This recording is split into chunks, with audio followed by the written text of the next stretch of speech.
Once upon a tabletop, some adventurers gather to prove one of their number innocent of murder. Hey everyone, I'm Jonathan Rutledge, and this is episode 10 of Colonial Carity at Lark's Landing, a 5th edition Dungeons & Dragons campaign being played at a local hobby shop called the Devil's Bench. We resume our tale on the 6th of waning spring. Shen the Dwarven Ranger heads out to meet with Orpho, who's training him to make arrows. He plans to spend the day training. Kordak, the half-orc fighter, starts the day off by checking in with his militia. Stor, the goblin monk, heads out into the settlement, searching for more spellcasters who are responsible for the fireworks at the festival. He doesn't have any luck, so he goes to find Shend. He would like his training in perception to continue. Unfortunately, Shend needs his full attention for learning his new skills. But he does agree to help Stor and Kordak find a new tutor. They approach Hargrom, the dwarven second-in-command of the militia, and ask him who his best scout is. He directs them to an elf named Ardana. They approach the elf woman and find out that she already knows what they want. She tells them that she saw them speaking with Hargrom and that she can read lips. Shend is so impressed by Ardana's talents that he decides to stay on for Stor and Kordak's first lesson. Balzar, the Dragonborn cleric, starts his day looking for Dilmy. He wants to check in on the halfling to see how his necklace is coming. She's irritated with him and tells him that she said 3 days, not 2. Balzar leaves her to her work and regroups with Acta, the tiefling warlock. Acta suggests that they go annoy Naldor, the racist general store owner. Balazar proposes an alternative plan. The pair go out to the jungle and find a nest of rats. Using a spell that allows him to speak with animals, Balzar convinces 2 of the rats that he has a new place for them to live that is full of food. He and Acta take the rats and manage to sneak them into the back of Naldor's store. They head off with a feeling of a job well done, although they agree that they probably shouldn't tell the others what they just did. Early the next morning, the group is awoken by a knocking on their door. Hargrom is there with a couple of militia members, and he informs them that there's been an incident. The council is assembling in the partially constructed town hall, and their presence is required. Sensing the urgency, the group gear up and follow along. As they enter the partially constructed walls, they find a very somber mood. All of the council is there, as well as a few militia members. There is something on the floor covered in cloth. Kordak quickly determines that the hidden object is a corpse. As soon as Stor enters, a woman of the militia jumps forward, saying, "It's him! He did it! I saw him!" She's restrained and quieted by her companions. A regal elf woman steps forward, reintroducing herself as Duchess Kalinia. She says that she's been asked to preside over this matter as a neutral party. She then asks Stor where he was at midnight last night. Stor claims to have been sleeping. When asked if there was anyone who could confirm this, Shend and Acta lie through their teeth, saying that they were awake and saw him. A lot of those gathered believe them, but not everyone. They are then told that around midnight last night, a militia member was murdered. She was investigating something on the edge of the jungle when a goblin dropped out of a tree and slit her throat. A witness had seen it all. Since Stor is the only goblin around, it is assumed to be him. Thinking quickly, he sends some of his friends back to their house to gather the tombstones. He then explains that they found traces of other civilizations around, which means there may be other goblins. Deltria is able to confirm this, although the rest of the council is unhappy that this is the first they've heard of it. But with the proof of the tombstones before their eyes, no one can deny it. Still, not everyone is convinced that it wasn't Stor who committed the murder. The witness, Aaliyah, and Naldor are particularly convinced that Stor is the murderer. After all, he is a goblin. However, since Stor doesn't even own a knife or the furs that the goblin was seen wearing, he is permitted to go until the council is able to investigate the matter further. Naldor insists that since no other evidence will be found anyway, Stor and his group should be the ones wasting their time. Kordak insists that they were going to be investigating it anyways. If anyone's going to be murdering his militia members, they'll have him to answer to. With Hargrom and Aaliyah leading the way, the group head off to the jungle to find evidence. At the entrance to the trail leading to the Singing Stone, Aaliyah says, "Here, this is where he killed her." Searching around, Stor is able to find a tree that was climbed with the aid of some kind of dagger.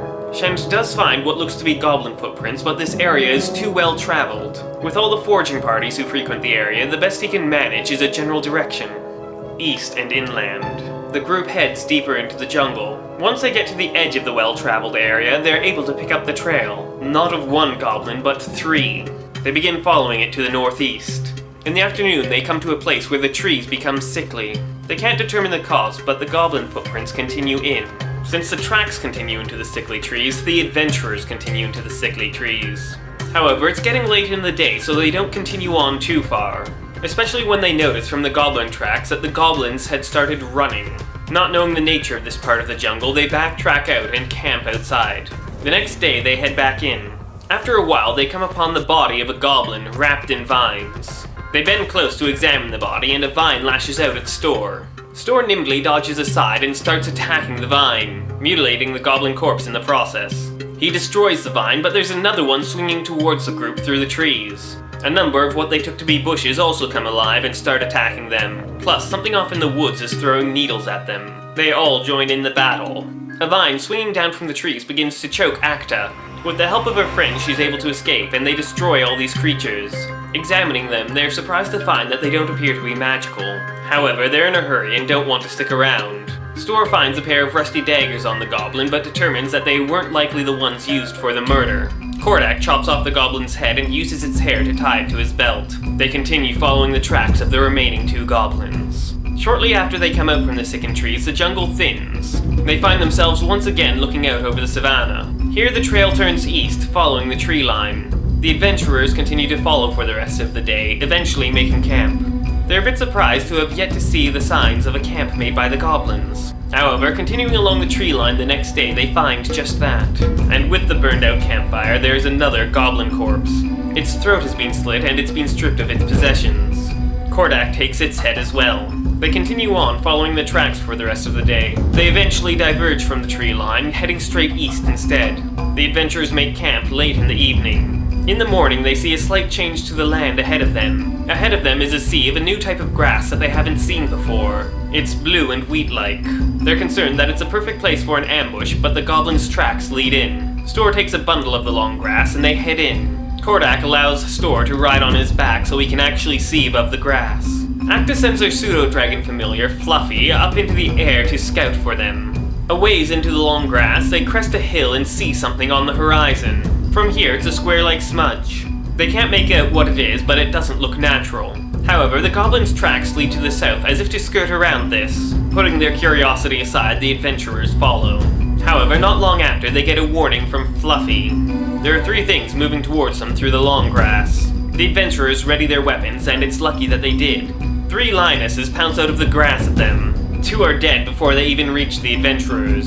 The third, finding the prey to be more than she expected, turns tail and runs. The group continues following the goblin tracks, but not for much farther. They find signs of a struggle surrounded by feline paw prints. The goblin appears to have been dragged off. They follow the trail with Fluffy scouting ahead. The pseudo-dragon reports back that the trail leads to a pride of lions lounging by a pool of water.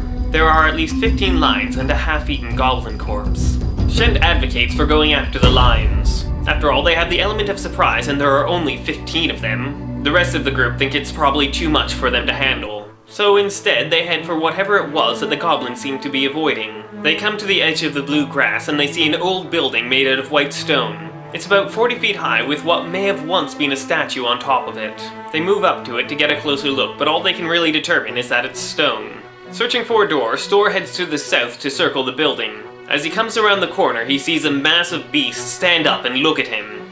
He recognizes it from descriptions as an ogress. She looks down at him, smiles, and makes some sounds that he doesn't understand. However, around the corner, Shend and Kordak, who understand the language of giants, do understand. Ooh! Dinner!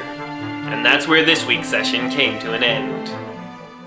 Thanks for watching. If you enjoyed this video, please like and subscribe, and leave a comment down below letting me know what you think. If you want to support this channel, there's a link for that in the description, as well as a link to my website where you can buy the chainmail that I make. And that's it for today. Come back in a week to find out what happens next, once upon a tabletop.